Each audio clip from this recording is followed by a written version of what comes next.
Selamat pagi. Assalamualaikum warahmatullahi wabarakatuh. Kembali lagi dalam channel YouTube saya. Oke, untuk pertemuan kali ini saya mencoba untuk membahas lagi tentang kerajaan Hindu-Buddha, yaitu kerajaan Hindu yang ada di Jawa Timur, yaitu kerajaan Singasari.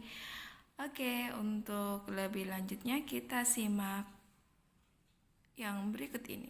Langsung saya tulis kerajaan Singasari.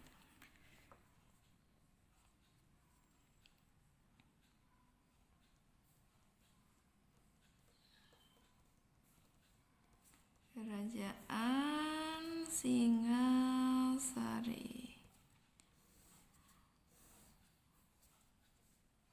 Oke, kerajaan Singasari. Jadi materi ini pernah saya berikan melalui Google Classroom kalian, melalui PPT. Tapi di sini saya mencoba untuk membuat YouTube supaya kalian nanti ketika menghafal materi Singasari akan lebih mudah mengingatnya, karena nanti saya akan memberikan beberapa macam jembatan geledek untuk hafalan kalian semuanya. Oke kawan? Nah, tentang kerajaan Singasari itu sendiri adalah sebuah kerajaan yang dulunya merupakan kerajaan dari Tumapel. Jadi Tumapel yang dipimpin seorang aku atau seorang bupati, di mana kerajaan Singasari ini tepatnya berada di Kota Malang. Oke, tentang keberadaan kerajaan Singasari dapat kita lihat dari beberapa sumber sejarah yang menceritakan tentang keberadaan kerajaan tersebut. Sumber yang pertama yaitu tentang Kitab Pararaton. Kita tulis dulu. Yang pertama, sumber sejarah. Adapun sumber sejarah yang pertama yaitu dapat kita lihat dari adanya Kitab Pararaton. Apa itu Kitab Pararaton? Jadi Kitab Pararaton di sini menceritakan tentang silsilah raja-raja di kerajaan Singasari. Silsilah Raja Singasari. Oke. Ada yang tahu siapa raja dari kerajaan Singasari? Oke. Jadi kerajaan Singasari yang kita kenal salah satunya adalah Ken Arok, di mana Ken Arok itu namanya sudah terkenal, tersohor, apalagi dalam sejarahnya kerajaan Jawa, karena Ken Arok sendiri dikenal sebagai seorang sosok proto preman. Oke, ada preman di sini. Sosok proto preman yang paling terkenal dalam sejarah kerajaan kuno yang berada di Jawa. Salah satunya adalah Ken Arok itu sendiri. Yang kedua, sumber sejarah yang kedua yang menceritakan tentang kerajaan Singasari, selain ada Kitab Pararaton, juga ada Kitab Negara Kertagama, di mana Kitab Negara Kertagama di sini menceritakan tentang silsilah raja-raja Majapahit yang memiliki hubungan erat dengan Raja Singasari. Silsilah raja-raja Majapahit yang memiliki hubungan erat dengan raja-raja di Singasari. Oke, itu Kitab Negara Kertagama. Selain ada Kitab Pararaton dan Negara Kertagama, berita Cina itu juga mendukung tentang keberadaan dari kerajaan Singasari. Berita Cina itu sendiri dapat kita peroleh dari salah satu kaisar di Cina. Namanya adalah Kubilai Khan.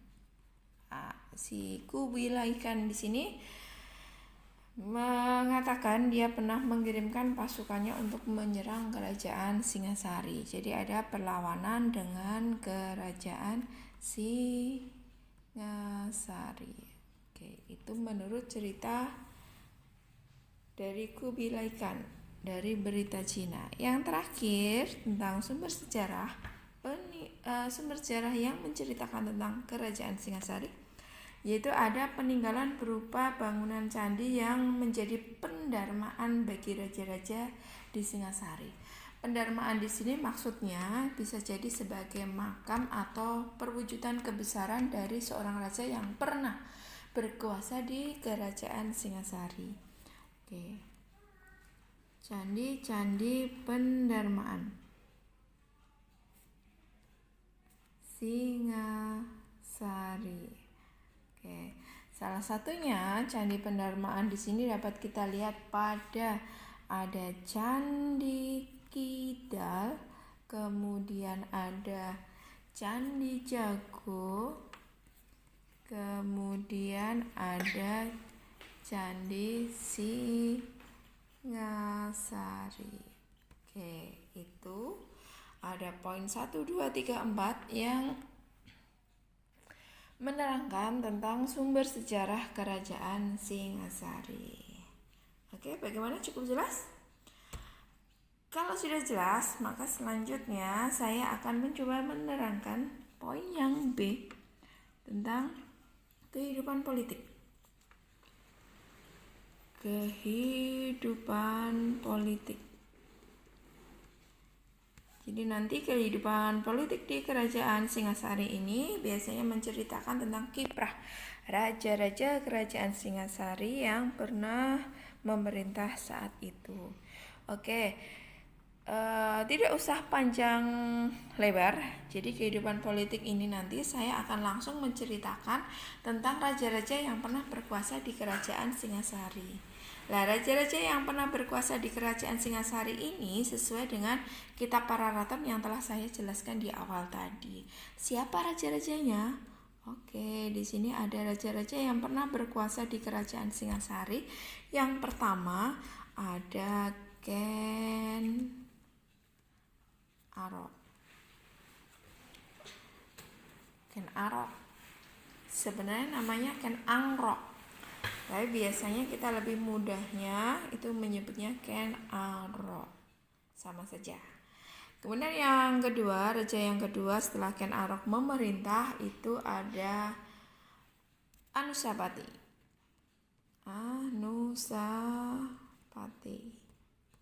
Yang ketiga itu ada Toh Jaya. Kemudian yang keempat Ranggabuni. Kemudian raja yang terakhir yang terkenal karena ekspedisi yang dia lakukan untuk memperluas kerajaan Singasari melalui ekspedisi Pamalayu, yaitu Raja Kertanegara.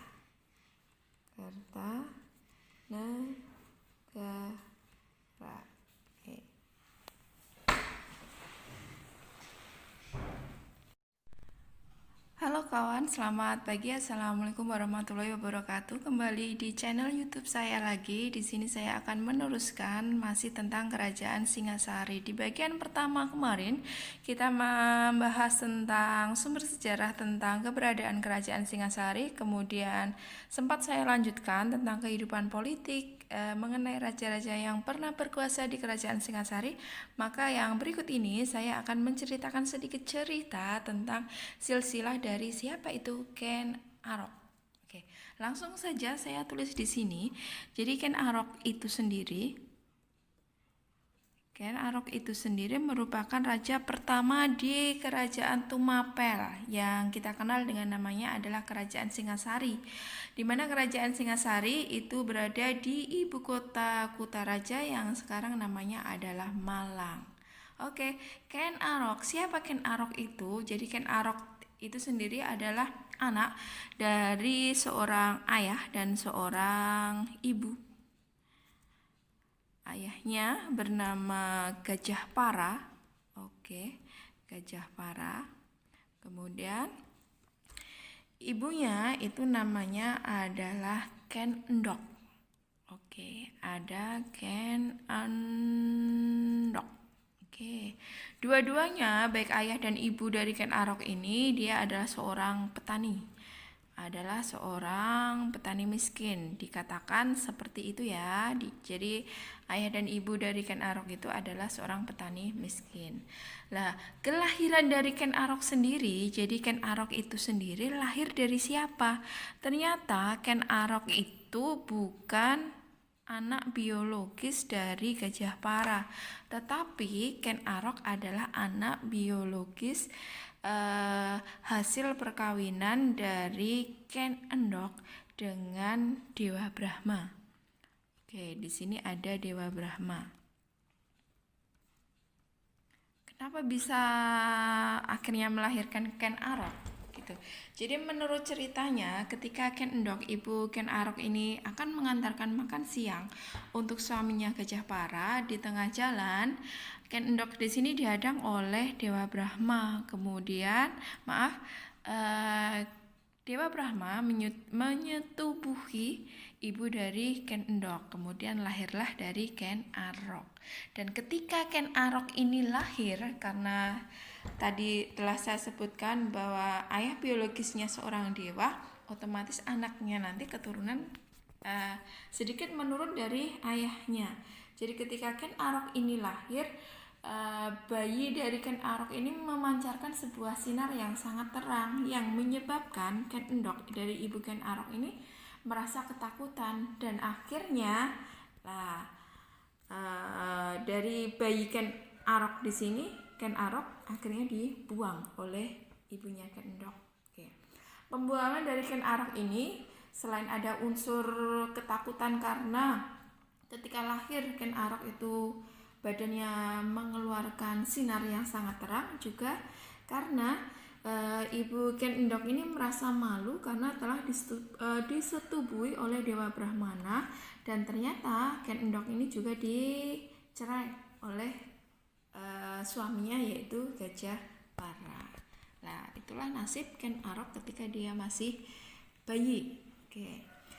Ketika Ken Arok tadi posisinya sudah dibuang oleh Ken Endok, di sini saya tarik garis lagi. Dia dibuang karena tadi malu ya.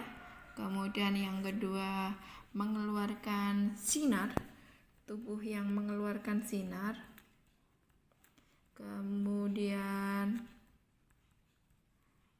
dari Ken Endok sendiri merasa takut, maka akhirnya dia dibuang. Kemudian ketika Ken Arok ini dibuang, dibuang di hutan maksudnya. Oke, Ken Arok dibuang di hutan. Ketika dibuang di hutan di sini, akhirnya Ken Arok ditemu oleh seorang perampok handal saat itu. Namanya adalah Lembong. Jadi Lembong di sini dia itu adalah komplotan perampok ulung yang ada di Tumapel. Karena ditemu oleh Lembong, maka mau tidak mau Ken Arok ini diajarkan bagaimana cara mencuri yang benar. Maksudnya yang benar itu cara mencuri yang tidak akhirnya dikejar-kejar oleh massa. Oke. Tetapi selain menjadi seorang pencuri, selain Ken Arok itu menjadi seorang pencuri, Ken Arok itu juga mengembala sapi. Tetapi di tengah perjalanannya, suatu saat ketika dia mengembalakan sapinya, sapi-sapi yang dia gembala ternyata hilang, dan karena takut dimarahi oleh Lembong ini tadi, maka akhirnya Ken Arok melarikan diri juga dari Lembong. Ketika sudah melarikan diri dari Lembong, di sini Ken Arok bertemu lagi dengan seorang penjudi. Jadi ada seorang penjudi ulung juga yang ada di Tumapel. Namanya adalah Bango Samparan. Ada Bango Samparan. Oke. Jadi dari yang pertama diasuh oleh seorang pencuri. Kemudian yang kedua, karena melarikan diri masa kecilnya, maka dia akhirnya diasuh juga oleh seorang penjudi ulung juga. Selain akhirnya nanti Ken Arok juga belajar bagaimana cara berjudi yang benar. Ternyata di sini Ken Arok akhirnya juga selama hidupnya, selama masa mudanya, ia banyak dikejar-kejar atau menjadi buronan di Tumapel karena dia menjadi seorang bandit desa. Jadi seorang perampok, dulu namanya adalah seorang bandit bandit yang ulung, yang kemana-mana selalu dikejar-kejar oleh pasukan dari Tumapel. Tapi disebutkan dalam cerita sejarah sebenarnya Ken Arok sendiri dapat ditangkap oleh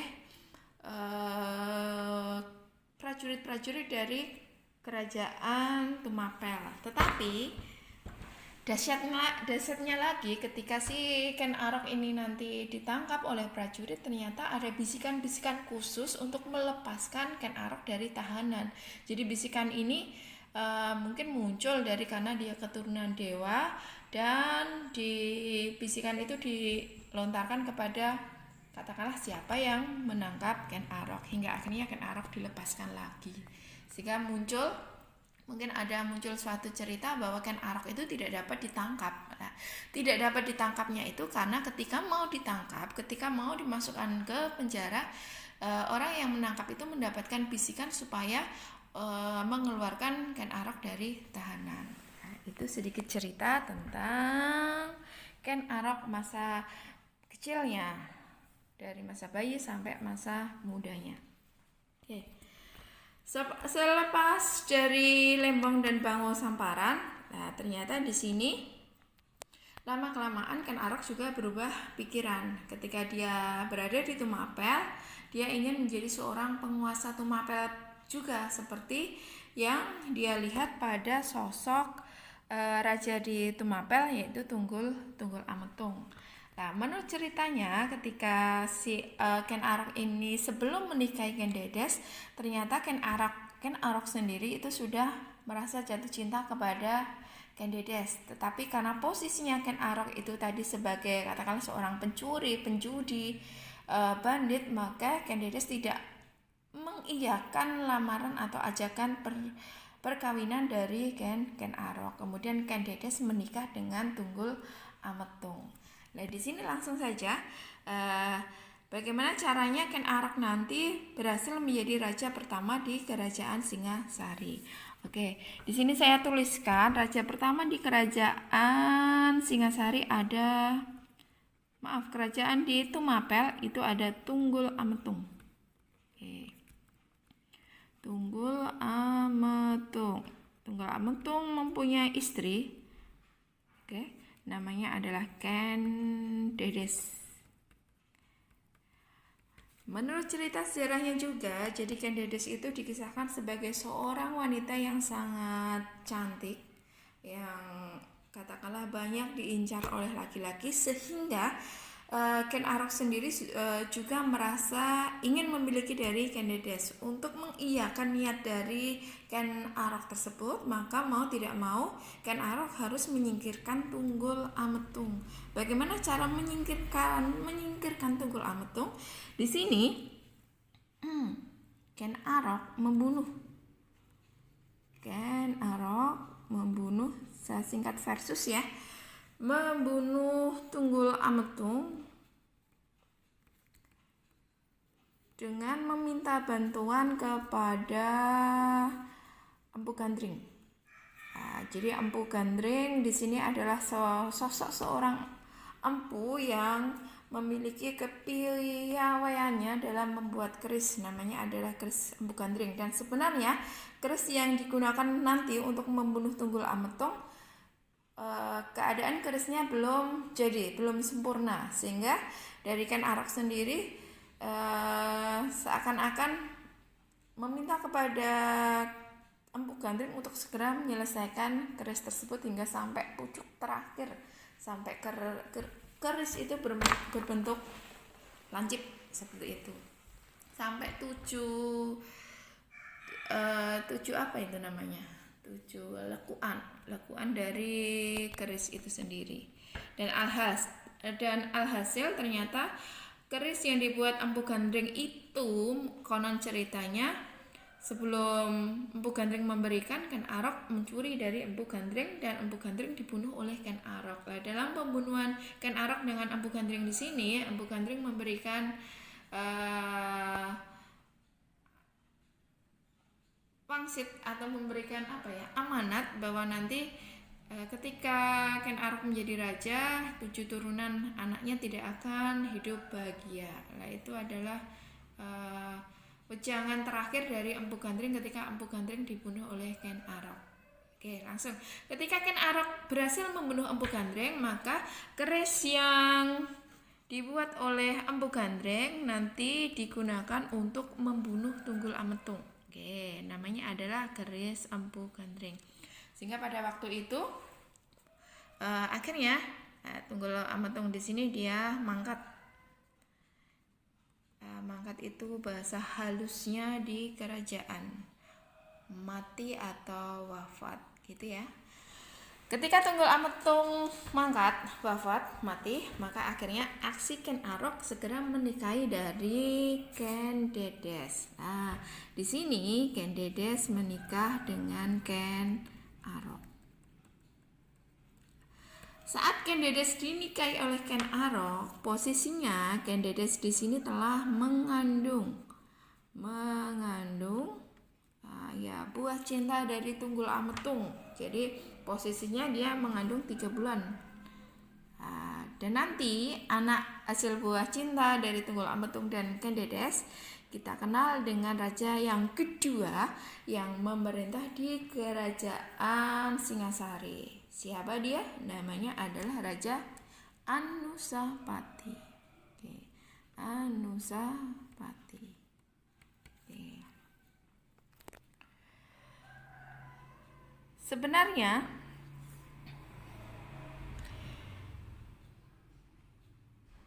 dari ayah Ken Dedes sendiri tidak setuju pernikahan Ken Dedes dengan Tunggul Ametung, karena dulu sempat ada cerita sejarah juga bahwa Tunggul Ametung itu membawa lari Ken Dedes, sehingga mungkin lahirlah si Anusapati ini. Dan ayah dari Ken Dedes mencoba untuk mencari celah untuk menyingkirkan Tunggul Ametung dengan kekuasaan Ken Arok. Dan salah satunya Ken Arok berhasil membunuh Tunggul Ametung dengan keris Empu Gandring. Terus saya lanjutkan. Ketika Ken Dedes dan Ken Arok itu menikah, jadi Ken Dedes dan Ken Arok menikah, di sini mereka memiliki 4 keturunan. Jadi ada 4 anak. 4 anak ini salah satunya ada Mahesa, Wonga Teleng. Ya, kemudian yang kedua ada Saprang. Yang ketiga itu ada Ahnibaya. Dan yang keempat ada Dewi Rimbu. Tapi sayang, keempat anak dari Ken Arok dengan Ken Dedes ini tidak satupun menjadi penerus di kerajaan Singasari. Jadi nanti yang menjadi penerusnya adalah anak Ken Arok dengan selirnya atau istri keduanya. Oke, jadi menurut cerita lagi, jadi di sini Ken Arok dia mempunyai 2 istri. Istri pertama tadi ada Ken Dedes. Kemudian istri keduanya itu disebutkan di sini ada namanya Ken Umang. Oke, ada Ken Umang. Dengan Ken Umang sendiri, Ken Arok itu memiliki 4 keturunan juga. 4 keturunan. Nah, di 4 keturunan ini satu diantaranya nanti menjadi salah satu penerus di kerajaan Singasari, yaitu dari anak yang pertama ada Toh Jaya, Kemudian anak yang kedua ada Sudatu. Kemudian anak yang ketiga ada Tuan Wargila. Kemudian yang keempat anaknya cewek, namanya adalah Dewi Rambi. Dari 4 anak ini hanya Tohjaya yang menjadi raja penerus di kerajaan Singasari, meneruskan tahta dari ayahnya. Oke. Jadi dapat saya simpulkan, kita ambil kesimpulan ya kawan. Jadi raja pertama di kerajaan Singasari itu ada Ken Arok, itu raja pertamanya. Yang keduanya, raja keduanya itu ada Anusapati. Oke. Ada Ken Arok, ada Anusapati, kemudian yang ketiga ada Tohjaya. Kemudian yang selanjutnya yang keempat tadi ada Ranggabuni dengan gelarnya adalah Wisnu Wardana. Dan yang terakhir ada Raja Kertanegara yang terkenal dengan ekspedisi Pamalayu.